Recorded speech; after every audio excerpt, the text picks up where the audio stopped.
Bien, bonsoir tout le monde. Merci Nicolas. Merci également au CBNMC de m'avoir permis de faire cette présentation. Donc, je vais vous parler des polypodes qui sont des plantes relativement difficiles à déterminer. J'ai choisi de faire cette présentation suite aux remarques, aux questions que j'ai régulièrement lors des sorties botaniques, lors des stages de ptéridologie ou par mail. Et je m'aperçois que beaucoup de gens ont du mal à déterminer ces plantes. Et leur détermination passe par une méthodologie particulière que je vais vous détailler. Donc vous voyez le petit smiley à la fin de la présentation, il changera de physionomie. Alors un rappel très rapidement sur la classification des ptéridophytes. Donc vous voyez en bas, ça c'est les plantes vasculaires, divisées en lycophytes et les euphylophytes qui comprennent les monilophytes qui sont les fougères au sens large. En bas les lycophytes avec les lycopodes, les sélaginelles, les isoètes. Et tout à fait ici en haut les fougères leptosporangées qui comprennent 44 familles. Donc dans les fougères leptosporangées, vous avez les 7 ordres des ptéridophytes avec au sommet les polypodiales qui comprennent 26 familles. Et dans les polypodiales, donc vous avez toutes les familles des ptéridophytes et en haut, tout à fait au sommet, les polypodiacées avec les polypodiums. Alors, un petit rappel au niveau des polypodes. Pourquoi les appelle-t-on des polypodes ? Parce que le rhizome, qui est la racine soit enterrée, soit légèrement épiphyte ou aérienne, présente des petits tubercules, des petits excroissances le long du rhizome qui correspondent à l'emplacement des anciennes frondes. Et ces petits pieds-là, donc polypodes, petits pieds, sont appelés des phylopodes. Donc les polypodes font partie de la famille des polypodiacées. C'est la deuxième famille parmi les ptéridophytes. La première, c'est celle des dryoptéridacées, qui comprend 65 genres, principalement tropicaux, et environ 1550 espèces dans le monde. Donc le genre Polypodium en lui-même ne comprend que 40 espèces dans le monde et seulement 3 en France. Alors pour les principaux caractères des polypodiacées, c'est toujours un rhizome rampant avec des frondes espacées, comme vous voyez Oh, pardon. Zut.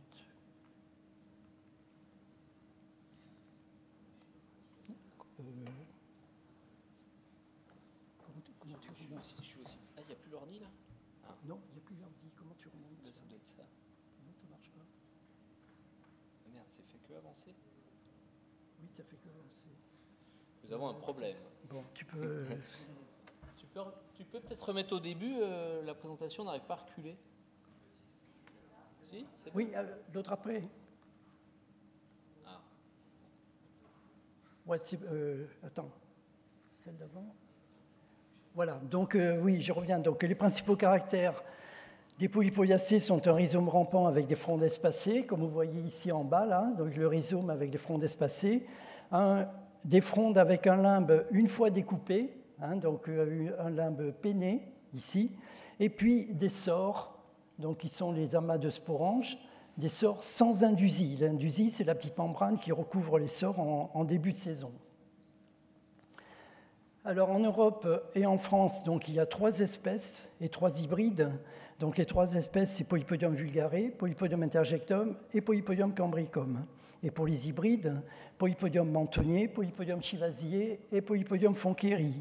Alors juste une petite remarque, le nom de fonkeri, habituellement, on mettait un tiret entre fon et keri, et selon l'article 71 du Code de nomenclature, le tiret n'est pas nécessaire, donc fonkeri s'écrit d'un seul tenant.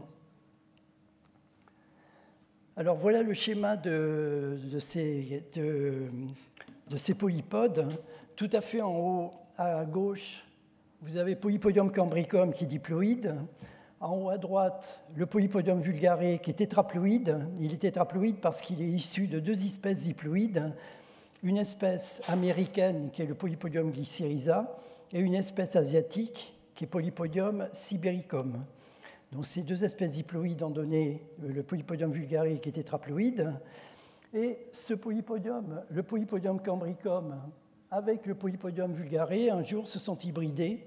Ils ont donné un polypode triploïde, puisque 4 et 2, ça fait 6, divisé par 2, ça fait 3. Et ce polypodium Fonkeri, ici, là, triploïde, à un moment a doublé son nombre de chromosomes et qui a redonné la fertilité. Et il a donné naissance au polypodium interjectum qui est hexaploïde, donc donc les parents sont le cambricum et le vulgare. Voilà. Et après, également, ce polypodium interjectum, puisqu'il a des génomes communs du cambricum et du vulgare, dès qu'il se trouve en contact avec ces deux espèces, il va redonner des hybrides. Donc avec cambricum, c'est polypodium chivasier qui est tétraploïde, puisque 6 et 2, ça fait 8, divisé par 2, ça fait 4. Et le polypodium mentonnier, donc, qui lui est pentaploïde, donc 6 et 4, ça fait 10, divisé par 2, ça fait 5.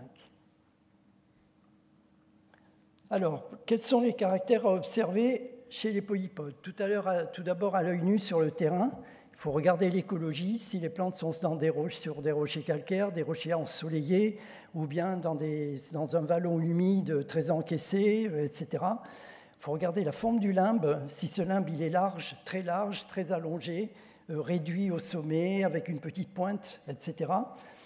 Il faut regarder aussi la forme et la couleur des sores. La forme des sores, c'est-à-dire que chez Polypodium vulgare, vous avez des sores qui sont très ronds. Chez Polypodium interjectum, vous avez des sores ovoïdes. Et la couleur des sores, par exemple, chez le Polypodium vulgare, les sores sont en général bruns, et chez Polypodium interjectum, ils sont jaune citron. Alors, à la loupe binoculaire, vous avez une différence dans la taille des sporanges, notamment entre Polypodium vulgare et Polypodium interjectum. Et moi, je prends toujours l'exemple au niveau de la couleur et de la taille entre une orange pour le Polypodium vulgare et un pamplemousse pour le Polypodium interjectum. Et ça, la loupe binoculaire, à partir du moment où vous avez des spécimens bien déterminés, vous pouvez les comparer sous la loupe binoculaire. Alors ensuite, le microscope. Bon, le microscope, c'est l'outil indispensable de tous les ptéridologues, comme des bryologues, comme des lichénologues, etc.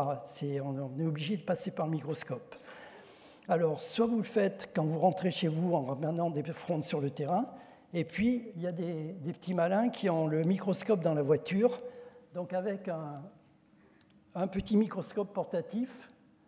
Et ce microscope-là, il fait 50, 100 et 300 fois. Et je peux y mettre dessus un oculaire avec micromètre qui me permet de mesurer les spores jusqu'à 10-20 microns. Alors vous pouvez faire dans la voiture ou bien sur le terrain directement. Alors ensuite, au microscope, donc il faut vérifier si les spores sont bonnes, ce sont les bonnes espèces, ou bien si les spores sont avortées. Bon, je vais vous expliquer ça là, tout à l'heure. Donc là, les spores avortées, c'est les hybrides. Il faut regarder aussi dans les sores s'il y a des paraphyses, ce qu'on appelle des poils ramifiés qui permettent de différencier le Polypodium cambricum. Et également, il faut faire le comptage du nombre de cellules de l'anneau de déhiscence. Donc l'anneau de déhiscence, c'est cette structure qui, lors de la maturité et en période chaude et de sécheresse, va s'ouvrir et libérer les spores. Donc les spores, ce sont les petits granules que vous voyez ici, là, en forme de haricot. Et l'anneau de déhiscence, c'est cette structure. Et il faut compter le nombre de cellules indurées. Donc vous voyez ici qu'il y a des cellules qui sont plus sombres, et il faut compter le nombre de cellules avec ces parents indurés. Alors ensuite, il faut mesurer la longueur des spores. On va y revenir tout à l'heure, donc au microscope, qui permet de différencier les espèces. Et dans les cas plus difficiles ou pour confirmation, on peut faire de l'analyse cytométrie de flux qui permet de caractériser le degré de ploïdie des espèces. Donc avec les polypodes, c'est facile parce qu'on a un diploïde, un tétraploïde, un hexaploïde et des hybrides qui sont tétraploïdes, triploïdes et pentaploïdes. Donc ça permet de le caler. Donc voilà la méthode de la cytométrie de flux. L'avantage, c'est que vous n'avez pas besoin de faire de fixation pour compter les chromosomes. Là, il faut simplement récolter une fronde, qu'elle soit fertile ou stérile, il n'y a pas de différence. La mettez dans un sachet plastique que vous envoyez. Donc, nous, on travaille avec un ami belge qui est ptéridologue, qui s'appelle Ronnie Vian, qui nous fait les analyses. Alors, il dispose de la machine que vous voyez ici, qui est un cytomètre de flux.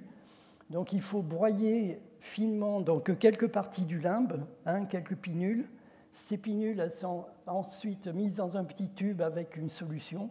Et dans cette solution, il y a un standard diploïde, qui est un agave, qui est diploïde et qui permet de caler les nuages de points qu'on obtient et de savoir que si la plante que vous avez testée, elle est diploïde ou bien tétraploïde, etc.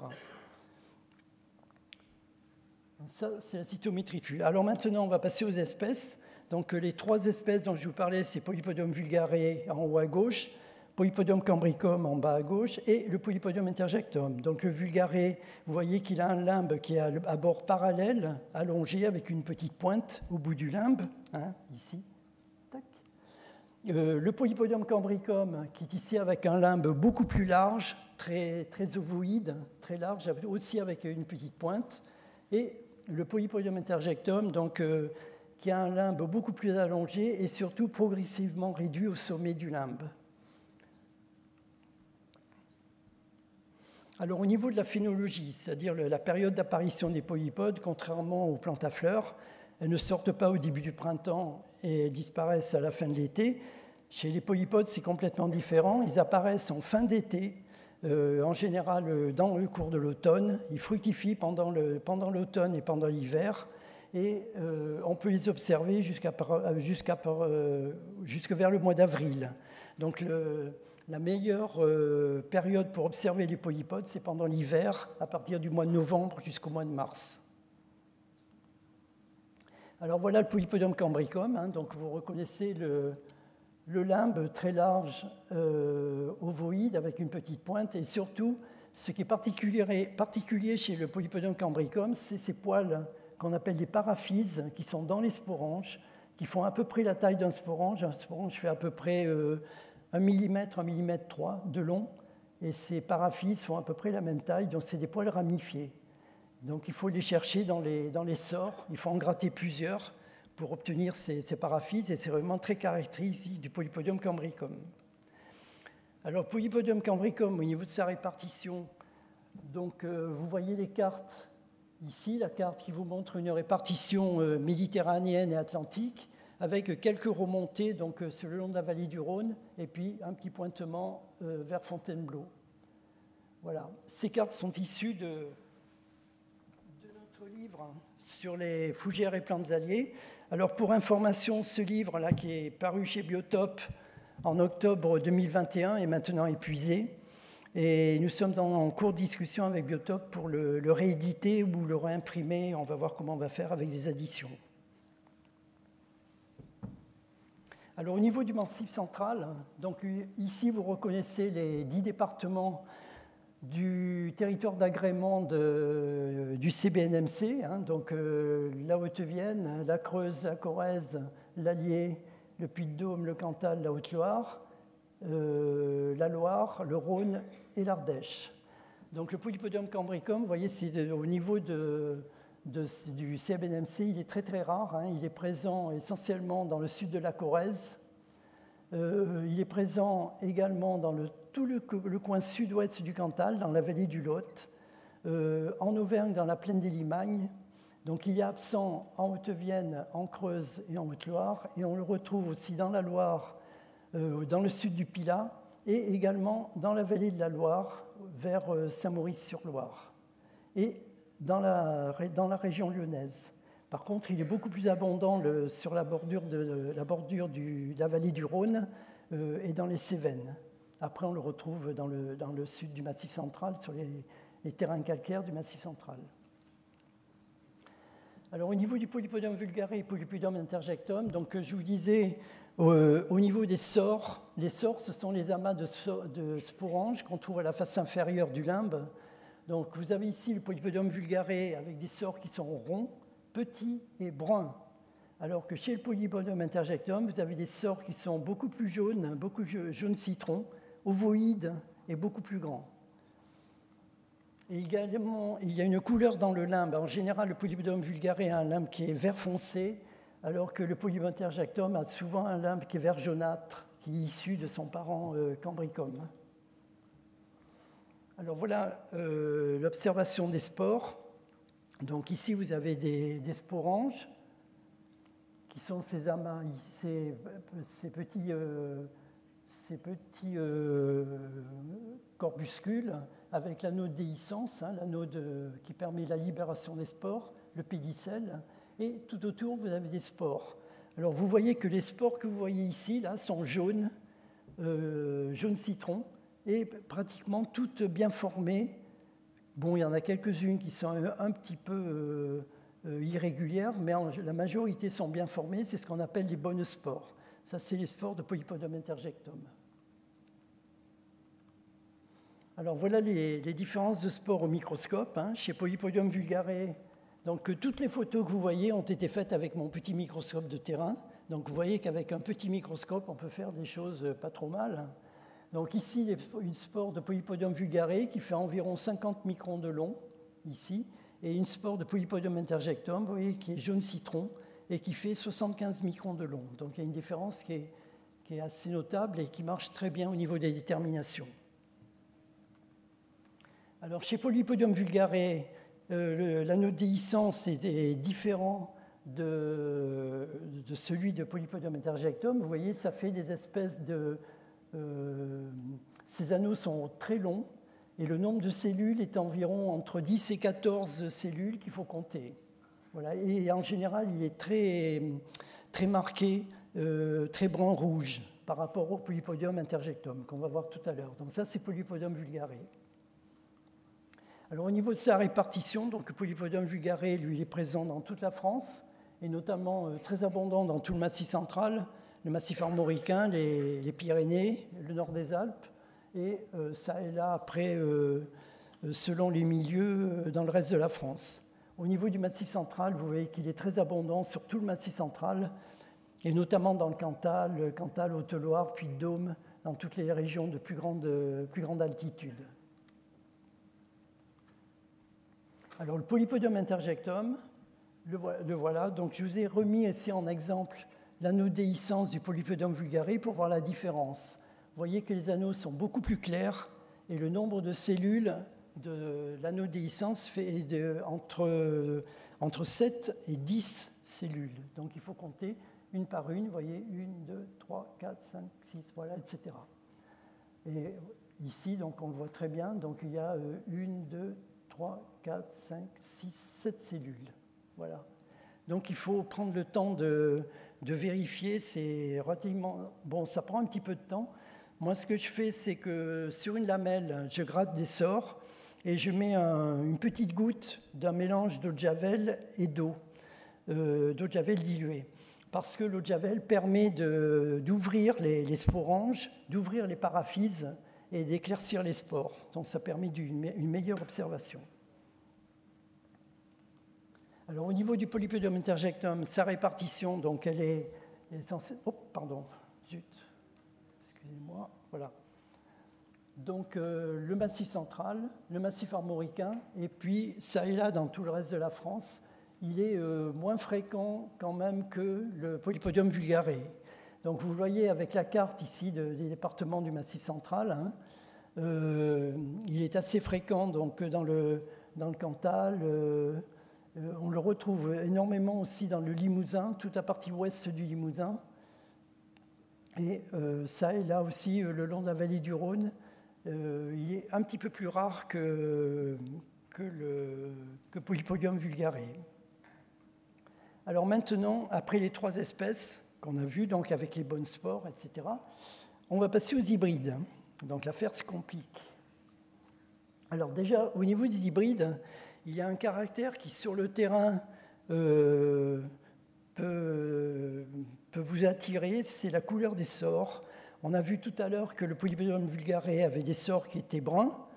Le Polypodium interjectum a des sorts qui sont jaune citron en général.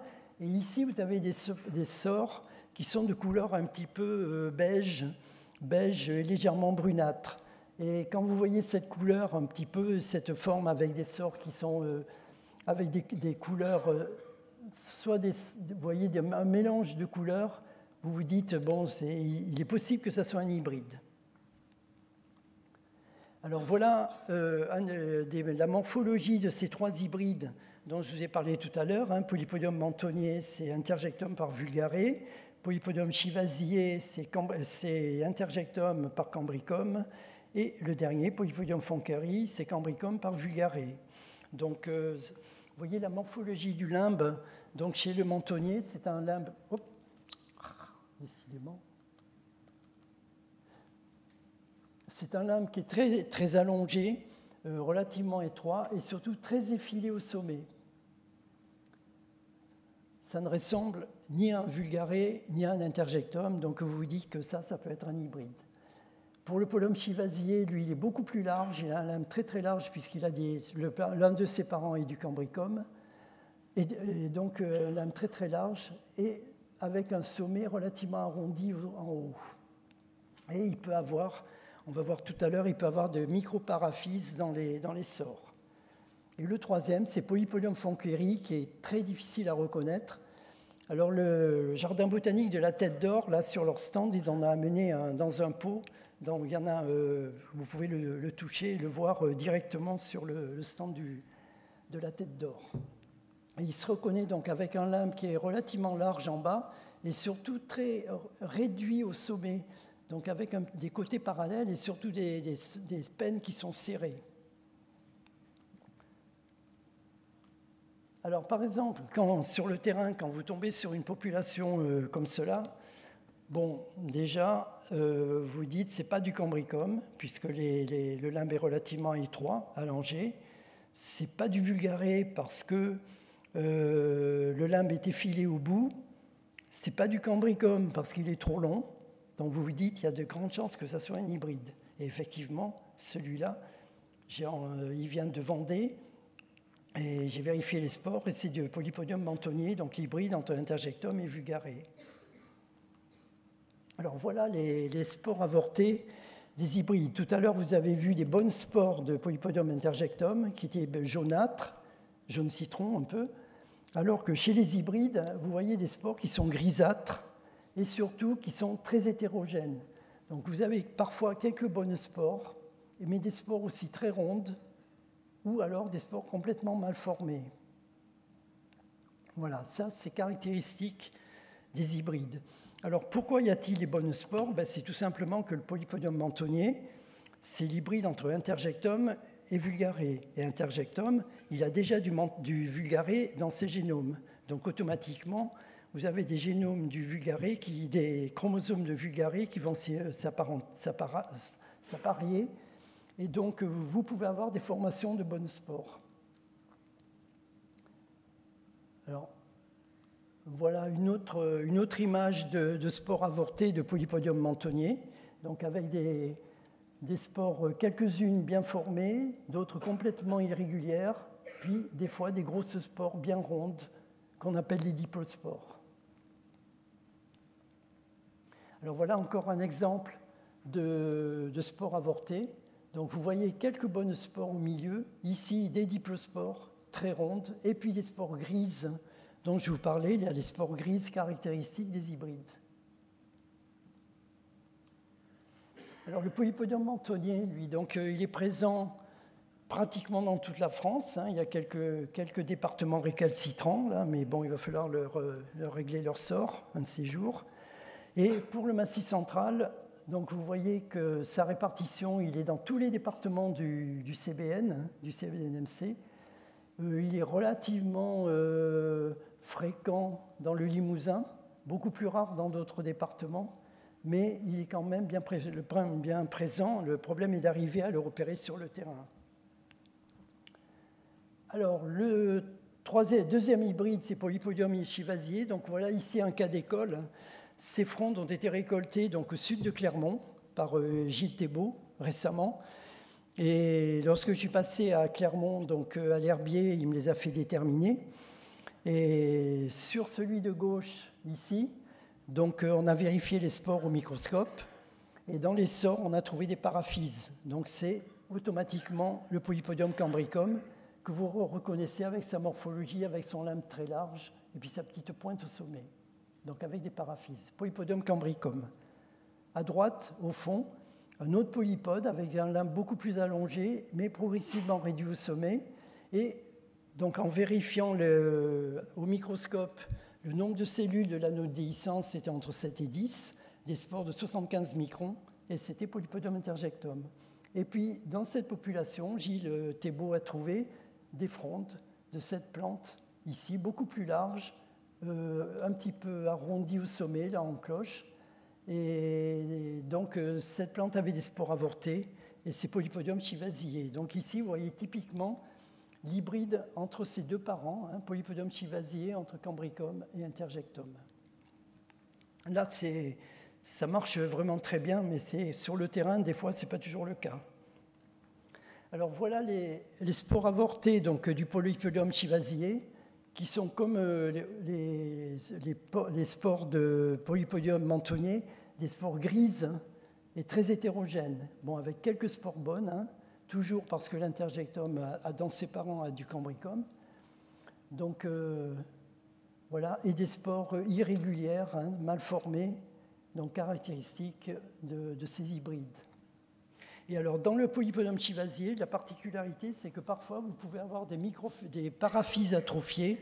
Et ces paraphyses, elles font à peu près 500 microns de long par rapport aux paraphyses normales qui font pratiquement 1 mm, donc 1000 microns. Alors, le Polypodium chivasiae, je vous ai remis en bas la distribution du Polypodium cambricum. Donc, vous voyez, Méditerranée Atlantique, et puis ça est là un peu plus haut. Et vous voyez que la répartition de l'hybride hein, se calque exactement sur la répartition du cambricum. Donc dans le territoire du CBNMC, donc, le cambricum a été trouvé en Corrèze, donc effectivement, le chivasiae, l'hybride a été trouvé aussi en Corrèze, dans les Limagnes, à Clermont, dans la vallée de la Loire vers Saint-Maurice-sur-Loire, grâce aux vérifications de Jean-Charles Berthier qu'il a fait il y a 15 jours sur place. Il a été trouvé également dans la région dans le sud du Pilat, vers Malleval, et c'est tout. Donc il est relativement rare. Bon, il faut dire qu'il est aussi difficile à détecter, et son parent cambricum n'est pas très courant non plus. Alors voilà le dernier, donc Polypodium fonkeri, qui est le plus difficile à repérer sur le terrain. Donc vous voyez ici des plantes, donc on remarque tout à fait en haut donc, le limbe large ici et cette réduction aussi du limbe qu'on retrouve sur les plantes que vous voyez ici. Les plantes que vous voyez ici à droite, c'est les plantes que Jean-Charles Berthier a récoltées donc, à Saint-Maurice-sur-Loire il y a 15 jours, donc, avec cambricum, interjectum, Polypodium chivasiae et Polypodium fonkeri. Alors, la caractéristique du Polypodium fonkeri, c'est que par rapport aux autres, souvent, les sporanges restent bloqués. Donc ici, vous voyez les sporanges qui sont complètement fermés et les sores qui restent à l'intérieur. Donc en fait, pour avoir les spores, il faut appuyer, il faut écraser les sporanges dans la lamelle pour les faire sortir. Mais en général, elles restent bloquées à l'intérieur du sporange, ce qui n'est pas le cas dans les autres hybrides. Alors voilà le type de spores complètement avortés qu'on trouve chez Polypodium fonkeri. Ce sont des amas complètement difformes et vous ne retrouvez plus les spores bonnes, pourquoi ? Parce que le cambricum et l'interjectum n'ont aucun génome commun, donc ils forment automatiquement des spores complètement avortés. Alors voilà la répartition du Polypodium fonkeri. Bon, vous voyez qu'il a été trouvé très localement, hein, dans les Pyrénées, le sud du Massif central, la vallée du Rhône, un petit peu dans le sud-est du Massif armoricain, en haut là. Et donc, il était très rare, hein, donc il a simplement... Pour le territoire du Massif central, il a été trouvé donc, dans la vallée de la Loire, il a été trouvé donc, dans le sud du Pilat Et il y a une population dans le Beaujolais que Jean-François Thomas du Jardin botanique de la Tête d'Or a identifiée. Alors quand vous regardez la carte de répartition ici, vous voyez aussi 2 départements, les Vosges et la Meurthe-et-Moselle, où cet hybride a été détecté qui est contrôlé en cytométrie de flux comme triploïde. Donc ça veut dire qu'automatiquement, sur le côté ouest des Vosges, versant ouest du massif vosgien, il doit y avoir du cambricum, soit qui a disparu, soit qui n'a pas été encore trouvé. Alors pour terminer, un petit rappel au niveau de la détermination des hybrides. Donc vous avez vu que c'est indispensable de passer par le microscope. Donc ça prend pas trop de temps, mais au moins il faut récolter des frondes sur le terrain. Et les 2 caractères les plus importants sont la vérification du nombre de cellules de l'anneau de déhiscence, il faut les compter, les spores fortement avortés ou bien hétérogènes, et également la morphologie du limbe. Aussi, vous avez vu que le chivasier et le fonkéry ont des limbes qui sont très larges, le mentonien a un limbe qui est très allongé, très effilé. Donc en fait, il faut passer par toute cette méthodologie pour arriver à déterminer ces polypodes. Bon, je sais qu'au niveau des relevés que vous faites sur les mailles, au niveau du CBN, vous n'avez pas le temps de déterminer toutes ces espèces, mais pour avoir des pointages vraiment précis, et avec Jacques-Henri Leprince, on a travaillé sur la base de l'Obélia pour un peu voir ce qu'on pouvait conserver ou éliminer. On s'est aperçu qu'il y a plusieurs botanistes qui avaient déterminé les espèces simplement visuellement. Donc on n'a pas pu les valider, c'est pour ça qu'on a amélioré la carte de répartition que vous avez vue tout à l'heure. Voilà, donc voilà, je remercie Jacques-Henri pour tout le travail qu'on a fait ensemble, Jean-Charles et Valérie Berthier qui sont allés vérifier sur le terrain quelques informations, et puis Arnaud Bizot pour les photos. Voilà.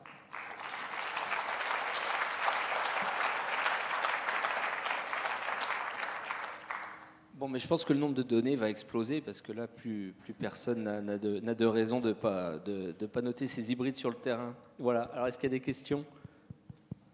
Fabrice.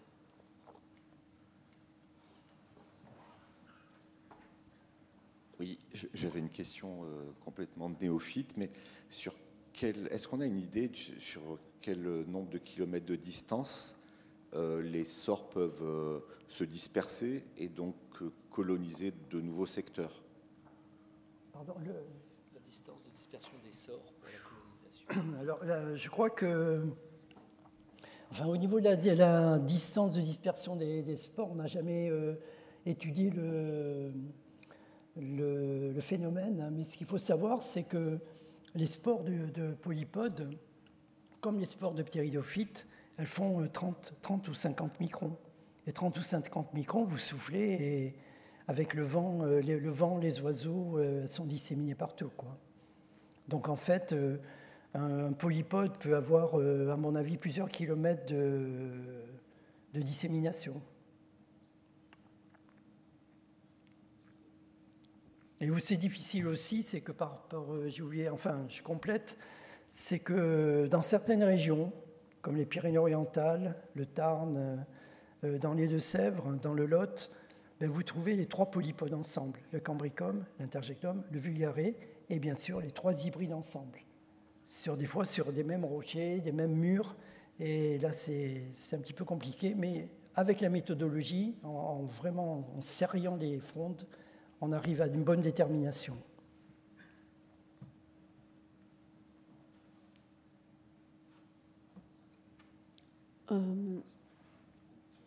Par rapport à la détermination à partir des frondes, mais est-ce qu'il y a aussi des critères distinctifs au niveau du rhizome du rhizome? Non. Au niveau du rhizome, il n'y a pas vraiment de différence, enfin morphologique, hein, puisque les polypodes, ils ont la même morphologie de rhizome.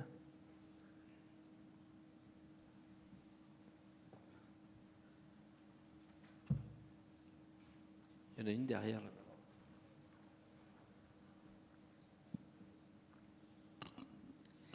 Est-ce que les hybrides qui sont très rares bénéficient de statuts de protection ?